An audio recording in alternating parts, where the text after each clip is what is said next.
Ahoy toy, welcome to Transfixed, the channel whose cup runneth over with vitriol. I am pretty jacked up about this cup release. On the left here you see my modified Studio Series 86 cup, and on the right you have the Buzzworthy Studio Series 86 cup. If you've been here before, you may know that I did a video about this cup before, and that's why he's modified and has his painted windscreen and his chin trimmed. And then this comes out, and within a year later, we got this Buzzworthy cup here, and I'm pretty steamed about it. I'm not happy with the whole situation, and I even got into a bit of an argument on Twitter with some person because they shared a post from the designer who was saying, oh, how happy he was that he got to have a do-over. He realized he kind of messed up the first release, and he was happy to have a chance to do it again. Well, that's great. Good for him. But we are the customers who pay for this stuff, and I don't think that we should be happy about that.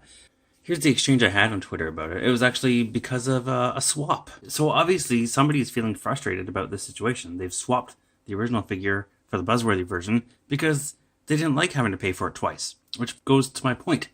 But guess what? Hasbro doesn't feel the pain when somebody swaps a figure. It's the retailer who suffers. The retailer is paying the cost of this sloppiness. You know, this guy came back at me saying, oh, you didn't read it. You need to go back and look and see what he said there. No, I read it. That's why I'm pissed off, because I don't get a chance to have a do-over at my job. I turn in substandard work. There's a boss there who's supposed to catch that and give it back to me and say, no, this is not good enough. We're not going to release this to the market and ask people to pay money for it until it's good enough. Not that that's exactly what I do for work, but the principle should be there. What is this, software? Are we supposed to pay for these updates?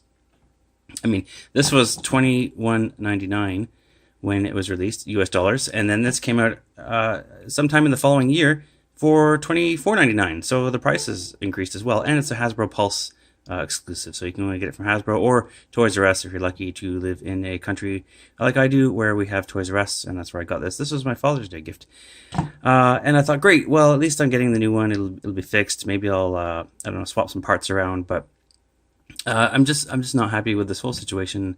I don't understand why we're being asked to pay for something twice. I just don't think that's good enough. I bang on about how things are in the 80s, but I think that's the case. You know, if you watch the Toys That Made Us documentaries, you know, when they were pitching, relaunching G.I. Joe, for example, you know, they came to the boss with a pitch, and Hassenfeld said, yeah, well, it's close, but it's not good enough. It's not ready. Go back, work on it some more, come back when this is better. You've got to do better, Senator. You've got to step up. And that's the kind of culture you should have at a workplace. Your work should be correct the first time. Now, the problems with this one are actually more than I thought. When I went to look on TF Wiki, I found out a few extra things I didn't know about. So what I did know is the colors were not quite accurate, but I don't think these colors are accurate either. But the main thing was the face. The head had too long of a chin. That I just cut off both of them. And this was not fixed on the new release. This was clear, just translucent, and then underneath, or transparent rather, underneath there's like the metallic blue paint. And then this one is opaque with some little rust drippy lines and things like that. That's kind of cool. I learned from TF Wiki that also this waist piece here was rubbing on the ground when it's in vehicle mode. And they fixed that for this release, so that's good. I can't exactly tell what they did. I think it's just flatter. The dimensions of the actual crotch seem to be the same, or the waist piece rather, and I think they just flattened it out, so that's fine. Now the logo, I don't know. I thought this was more accurate. I was disappointed that this logo looked more modern to me. This one, it seemed because of the wider head parts on the logo. Does anybody care about this but me? I don't know. But this seemed more G1 to me, and this, with this sort of flatter sides, I thought was more movie accurate. But TF Wiki says the other way around. So I'm not going to argue with TF Wiki. They probably know more about this than I do. So I guess they said this has kind of the angry eyes. This is the movie style, apparently.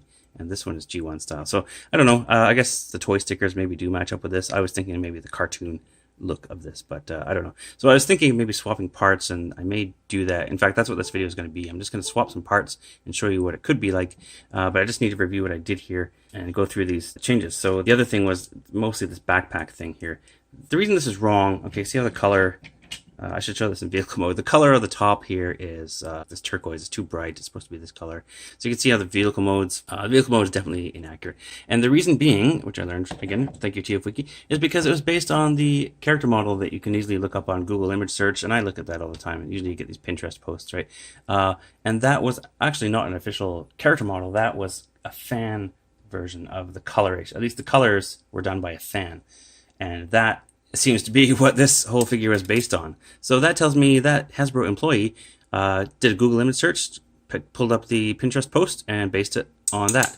The reason being, like, this this color here is kind of blown out. I mean, the coloration image was based on stills from the movie where the color was kind of blown out. So that was wrong. So this is fixed. Now, the thing is, I watched the movie. I just went and looked at it myself, and I feel like this, apart from that part there, I feel like this color on the limbs is actually closer to the movie. This is too gray in my opinion. I like that it's more cohesive, that there's not a lot of contrast between the two colors, and between this main primary body color, it's not wildly different. But yeah, everything looks like it's closer to this. Neither of these colors are exact. The secondary color, I don't think either of them are nailing it, but I feel like this one is actually closer. Again, like, the thing that makes me angry is, why did this employee do that? Why did he just base it on a fan's coloration, which he clearly got from Google Image Search? You work at Hasbro, dude. You should have access to all of Hasbro's resources and knowledge and make sure this is correct. This is the official cup. Now, I like the design. Again, I mean, I praised this before. I do like that this is the most accurate retail cup we've had, and that it has a nice alt mode, and that it's based on the movie. But I mean, what was this, a Friday afternoon project and you just wanted to get out of there? You know, it should be proper the first time around. I mean, if TF Wiki has the whole story and can figure out what you did wrong, that means that TF Wiki, it cares more about this sort of thing, right? Before the internet, you would have to use your internal Hasbro resources to get this right in the first place, which shouldn't be a problem. But nowadays we have the internet, and people who doing the wiki can get this right. Why is that the case? That's not right. You know, I don't think people are getting paid to update TF Wiki. Maybe you should, run it by them before you release it to the public and ask people to pay money for this. And why, I don't understand this corporate apologist mindset. Sorry, I'm probably sounding like retro blasting here. But the point is, we're the customers, right? We're the ones who are paying for this. Why did I have to buy this figure twice? I mean, yes, I don't have to, but I want the most accurate cup. And I don't want a do-over less than a year later. I just don't think that's acceptable. Okay, now that we're through the rant, what are we going to do about it? Well, okay, the first thing is, I also noticed that, right or wrong on the secondary color, they did not paint the abdomen here. So this is something I've done since my last video. I've gone ahead, and this is really hard to color match. So the ab part here is unpainted. It's just this body color, the primary color, and it's supposed to be the secondary color if you look at the stills from the movie. I've painted both of them. Very hard to match the color. So I'll just tell you how I did it. I painted this one about 3 or 4 times before I got it right. I just used this gray paint from Michaels. This is just a cheap acrylic. You can probably find this all over the place. And then I happen to have this, I was experimenting with different blues. This one is the one I ended up mixing it with. This is the Citadel Heth Blue? I don't know how you say that. I haven't been into Warhammer for some time. But mixing these two in, I don't know what the mixture was. Sorry, I don't know how to explain it. But if you mix these two colors, you can get something that's a pretty good match, I think. Now that's a swiveling post. So what I did when I painted it is I turned this around and, of course, untransformed it a bit. And this makes it a bit easier to paint. You can see it's kind of flaking off here. I should have maybe done some kind of base coat there, but I think it's good enough. And, anyway, so then paint it on the side. So then when you turn it around, it's a bit of it chipped off, but not a big deal. And for this guy, this was even harder to match this color here. I don't know. So what I ended up doing was getting this. I just had this laying around. I don't know. This is probably from Michaels. I don't know where I got it, honestly. A friend gave this to me, so maybe it's at Walmart. I don't know. But it's this blue. Maybe you can find a similar blue or a better blue. And then I also mixed the same light gray and some white. So these 3 colors gave me this. I really had to lighten it up. I lightened it up with the white first. I mixed these 2 together first, and then I added a bit of gray because it's not exactly blue. It's got a hint of gray to it, but not much. This one is more of a blue-gray.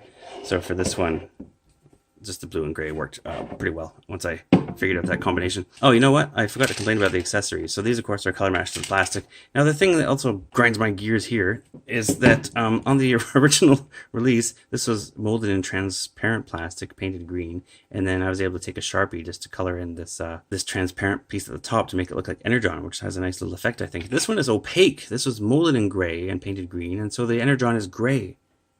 Yeah, gray Energon.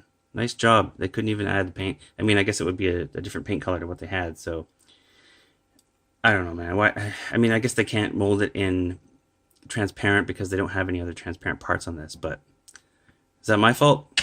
Figure it out. The best thing about this is really that the eyes are painted in instead of having the light piping. This actually has nice light piping when it works, but otherwise it has very dead looking eyes. Now the chin modification I did on this one as well. There's a previous video on my channel of chopping the chin off of this guy and putting a little gray paint on the neck. I took a little bit less material off of the chin on this one. It's personal preference, I guess. It depends what frame of the movie you're looking at or the cartoon. I think I'm happier with this one having a bit of a bit more chin, but not as much as it came with. So the other thing we're going to do to, if we want to mix and match these, is we just have to take off the chest panel. So I'm not sure how I explained this before, but I think the best way now is just to pull it down, actually. So if you get a spudger or something flat in here and just sort of pry it down in a way. And that came off fairly safe. So I didn't think I even scratched the paint. And then the same for this guy, of course. Just get in there, pull it down, because it just has the flat tab lock on the top, and then these little hook tabs that go in the bottom. So that's the best way to get that off of him. And then we can just hook it in here, press it back into place. And we should also swap these heads. There's no pin in here, so you may want to heat it up, or you could just pull it up and just take this whole panel right off. This probably looks really clumsy on camera, but I should heat it up. But there we go, just a twist. I'll take this one off too. That one came off more easily. And then just put it back on here. Now, we could also change the wheels if you want the gray wheels. I mean, it does look nice having the gray wheels on the legs, but in the vehicle mode, they're kind of more black. They're easy to remove. These are just on mushroom pegs, so you want to heat that up a bit. And then get a spudger in there and pry these off. Oh, wow, that was easier than I thought. It came right off. And then for the bottom ones, it's not the back, it's the front. So the front panel comes down. This is just pegged in. Just push on the bottom, pop it out. Maybe you want to loosen this up a little bit. 6 hours later.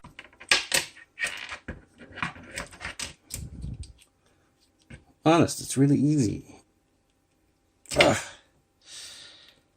It is tight. Okay, it's just tight. That's all. I think I made a stress mark in there. So yeah, I definitely recommend heating that up. Heat it up, and then you can pop it out that way. And then you can swap those wheels if you want to. Okay, well, there's the finished product. Well, except for that one wheel. I just kind of left it there because I'm not sure if I'm going to keep it this way. But I just think this is more accurate in the end of it. If you look at the proper animation reference materials, there is not much gray on Kup. The only gray is the dark gray belt, light gray face and hands. That's it. So that's why I find that this one is just too far into the gray zone for these limbs, and I think that it's more like this... I still don't know what to call this color. Is it turquoise? It's sort of a grayish green, I suppose. But Kup is green. Basically, by all accounts, Kup is 2 shades of green for the most part. Even this windshield should not really be gray. It should be the same color as the limbs. And I'm not going to have him in his vehicle mode very often, so I guess I can live with this backpack. Or perhaps I'll swap it. Maybe I'll just put the other backpack on and see if it's close enough. Yeah, in fact, I think I will. So the way these backpacks are attached are, they're pinned in here. It's pinned in here, but this is the piece that's actually the different color. So this part is not pinned, so we could just pop this off and swap this over as well. And I think that's what I'm going to do.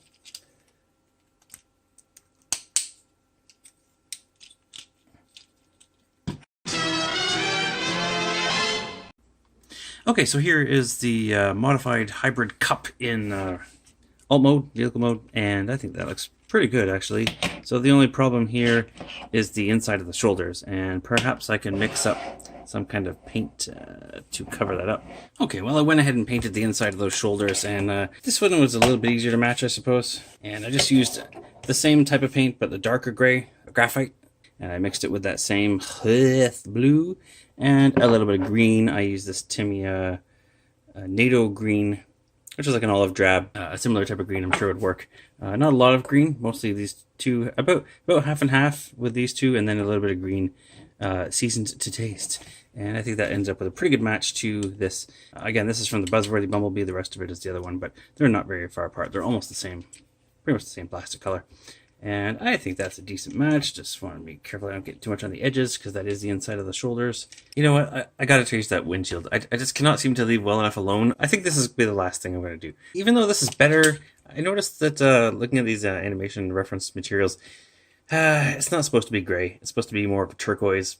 In fact, none of these colors are actually matching the animation models, but that's okay. It just doesn't look right to have it gray, so I went ahead and painted the windshield. And I took this off of the old one. So this is the one I had painted gray on the inside before. Can't do that again, of course, so I'll just paint the outside. And I'm going back to this cheap turquoise, and just a bit of white paint to lighten it up a little bit. And we end up with this color here, this hue. And I think that's, I don't know, it seems cohesive enough, even though they're not exactly matching. Like I said, none of the colors are matching. So in my mind's eye, I think this is going to be okay. So let's take it off. This is supposed to be the same color as the rest of the body too, but neither of them have that colored correctly. So I can't use this piece. I'll just leave it as is. That's fine. It gives it a bit of a color breakup. So let's take this off.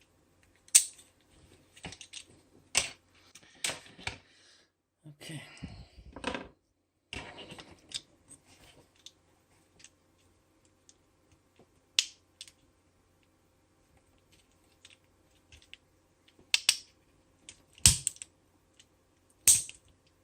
All right, so that I think is going to be the final cup. I think I'm going to stop there. The only thing I have not done that I might do is paint this gray. So that's actually supposed to be another gray piece. I failed to mention it before. They did get that right on the Buzzworthy version. That is gray, but they're supposed to continue on down here to the heel. I just didn't bother painting that. And then, of course, there's supposed to be tail lights here too. So I could paint that orange.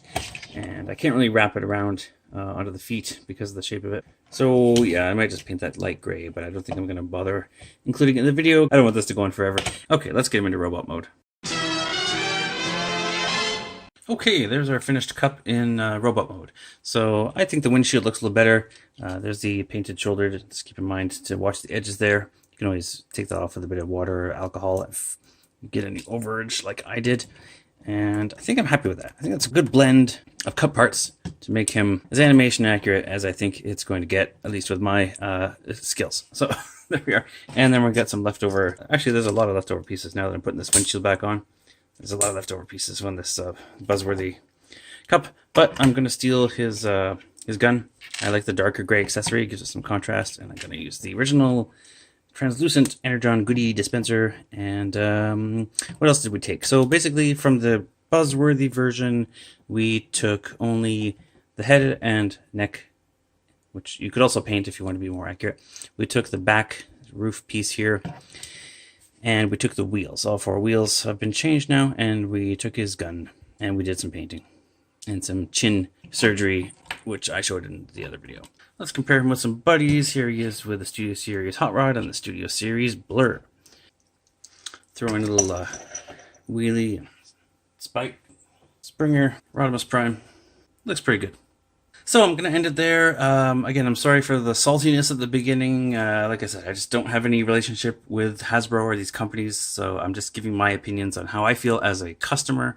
And sorry if this video was a little bit disjointed. I just kept doing more and more with this figure as I kept customizing it. I just kept finding more things I could improve, and well, I hope I've improved them. Hopefully that gives you some ideas of what it could look like, or maybe you want to do your own thing and make it look better than mine.